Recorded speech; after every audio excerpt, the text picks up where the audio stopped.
Hello नमस्कार दोस्तों, आप सभी का स्वागत है मेरे यूट्यूब चैनल पर। और वर्तमान में एक बहुत बड़ा मुद्दा जो आप सभी के सामने और सबके सामने आ रहा था कि वो था कि तेलंगाना के कांचा गच्चीबावली जंगल की कटाई।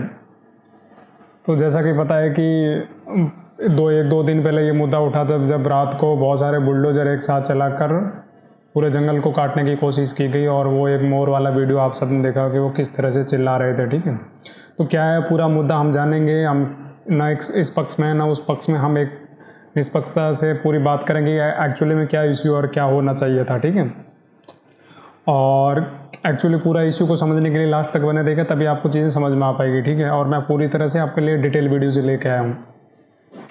तो कांचा गच्चीबावली कहाँ का रीज़न है और किस तरह से इसकी जंगल कटाई की थी, इसके पीछे का क्या इशू था, वो सारी चीज़ें हम समझेंगे आज। आपको मैं बता दूं, उससे पहले मैं थोड़ा सा डिटेल बताता हूँ, उसके बाद आपको यहाँ लेके आता हूँ। ये है पूरा आपका जो मैप है और जो भी उसका रेवेन्यू डिपार्टमेंट का है। तो उससे पहले मैं 2-3 चीज़ें आपको यहाँ से बताता हूँ। ये बात शुरुआत होती थी जब 1974 की बात थी। एक्चुअली मुद्दा था 1974 का, जब हैदराबाद विश्वविद्यालय की स्थापना की जानी थी। तो उस समय गवर्नमेंट ने 2324 एकड़ ज़मीन हैदराबाद विश्वविद्यालय को डोनेट किया, मतलब आवंटित की गई थी। इसमें कुछ हिस्सा आज भी कांचा गच्चीबावली वन क्षेत्र का हिस्सा है। तो यहाँ से अपन समझेंगे पूरा। अब पूरा हैदराबाद यूनिवर्सिटी के लिए ये पूरा रीजन इन्होंने डिस्ट्रीब्यूट किया था। लेकिन इतने पूरे जो existing campus of university Hyderabad है, तो ये इलाका इतना है जो आपको यहाँ से दिख रहा है, ये पूरा है हैदराबाद ऑफ यूनिवर्सिटी का हिस्सा है। लेकिन जो बचा हिस्सा है ये पूरा 2324 एकड़ पूरा इलाका था।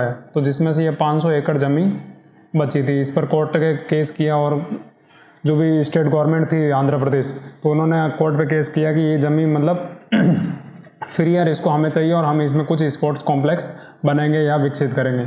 तो ये कोर्ट में मामला गया और इनको फिर ज़मीन मिल गई थी। तो कांचा गच्चीबावली क्षेत्र ये लगभग ये रीजन यहाँ से आता शुरुआत है, जिसको मैं आपको मैप में बता सकता हूँ। देखो यहाँ देखो पिकॉक लेक भी है।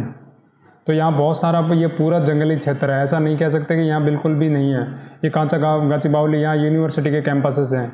और यहाँ पे जो आपको ये दिखाई दे रहा है जो यूनिवर्सिटी के मतलब वाइस चांसलर है उनका घर है। तो इसके पीछे का ये पूरा रीजन मतलब यूनिवर्सिटी का जो भी रिमेनिंग एरिया है, देखो यहाँ पॉन्ड बना हुआ है, ये पूरा आप आराम से जाके देख सकते हैं। ये गच्चीबावली स्टेडियम भी है। तो इस साइड तो कॉम्प्लेक्स बना दिया है, लेकिन ये जो रिमेनिंग क्षेत्र था और यहाँ पे जो इशू यहाँ पे क्रिएट हुआ था पूरा, जो ये मोर की आवाज़ आप सुन रहे थे, ये मैंने वीडियो डाला था लेकिन अभी नहीं चल पा रहा है ये। तो ये पिकॉक लेक भी के नाम से जाना जाता है। और यहाँ से जो एरिया था वो कट करना था इनको, और कट करके यहाँ पे किसी एक IT पार्क को इनको विकसित करना था। तो आप समझ गए होंगे ये पूरा मतलब यहाँ से पूरा यहाँ आगे तक का जो रीजन है ये पूरा एकदम यहाँ देखो ये पूरा मतलब पूरा जंगली इलाका है। ठीक है, तो एक्चुअली में ये हुआ था कि ये जंगली इलाका है लेकिन ये फॉरेस्ट नहीं है। तो ऐसा मतलब रेवेन्यू डिपार्टमेंट के अंदर ये फॉरेस्ट की ज़मीन मतलब जंगल की ज़मीन के अंतर्गत नहीं आता है, ऐसा फॉरेस्ट डिपार्टमेंट अभी तक बोलता आ रहा है।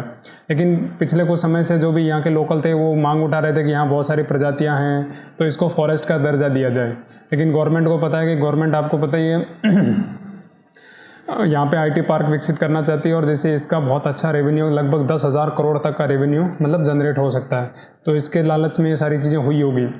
और पूरा ये आपका कांची गच्चीबावली विलेज है श्रीलंका गमपल्ली मंडल में।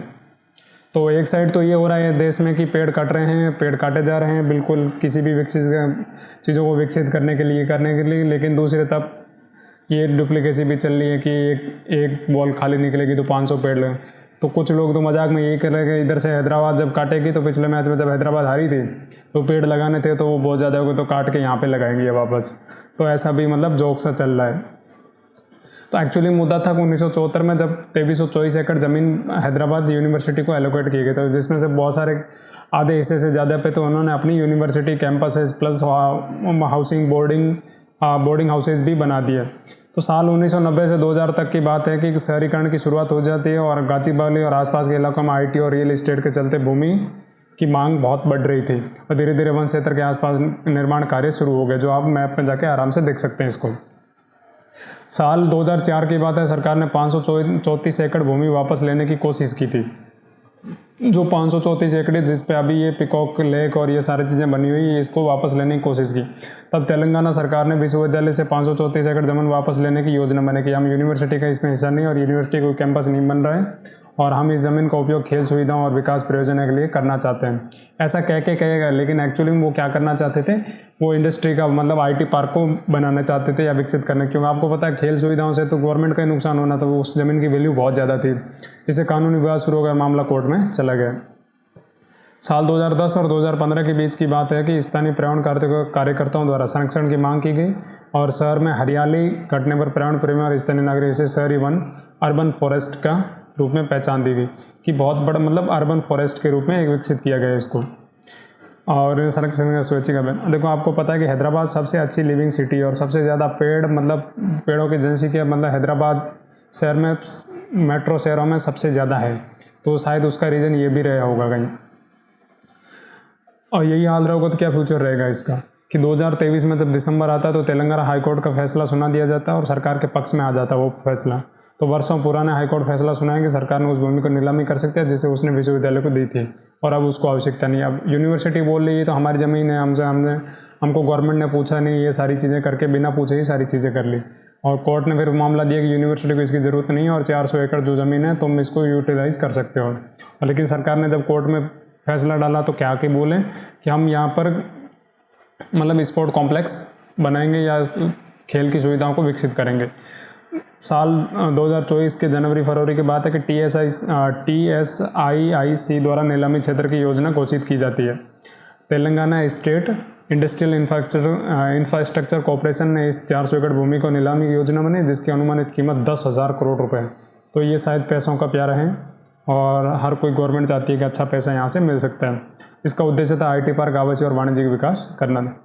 साल 2025 जनवरी में जब बायोडाइवर्सिटी और पर्यावरणीय मूल्यांकन सामने आए तो रिपोर्ट में खुलासा हुआ कि यहाँ 237 से अधिक पक्षियों की प्रजातियाँ हैं। 4 सींग वाला मर्ग भी यहाँ पाए जाते हैं, भारतीय कछुआ भी हैं, डियर भी हैं, मॉनिटर लिजार्ड जैसी संरक्षित प्रजातियाँ भाई। और विशेषज्ञों ने चेतावनी की इस क्षेत्र का विनाश हैदराबाद पर्यावरण के लिए जलवायु संतुलन का गंभीर रूप से प्रभावित करेगा। थैंक यू आप सभी के मेरे साथ बने रहे इतनी देर के लिए, शुक्रिया आप सभी का। आपको अच्छा लगा तो लाइक शेयर सब्सक्राइब करिएगा और आशा करता हूँ पूरा आपको मुद्दा समझ में आ गया कि क्या है एक्चुअली में, क्या है कि पूरा रीजन है लेकिन इसको अभी वन क्षेत्र में नहीं डाला हुआ है, तो तब तक मतलब ये गवर्नमेंट के पास हक है और आशा करता हूँ आपको ये समझ में आएगा। शुक्रिया आप सभी का मेरे साथ बने रहने के लिए।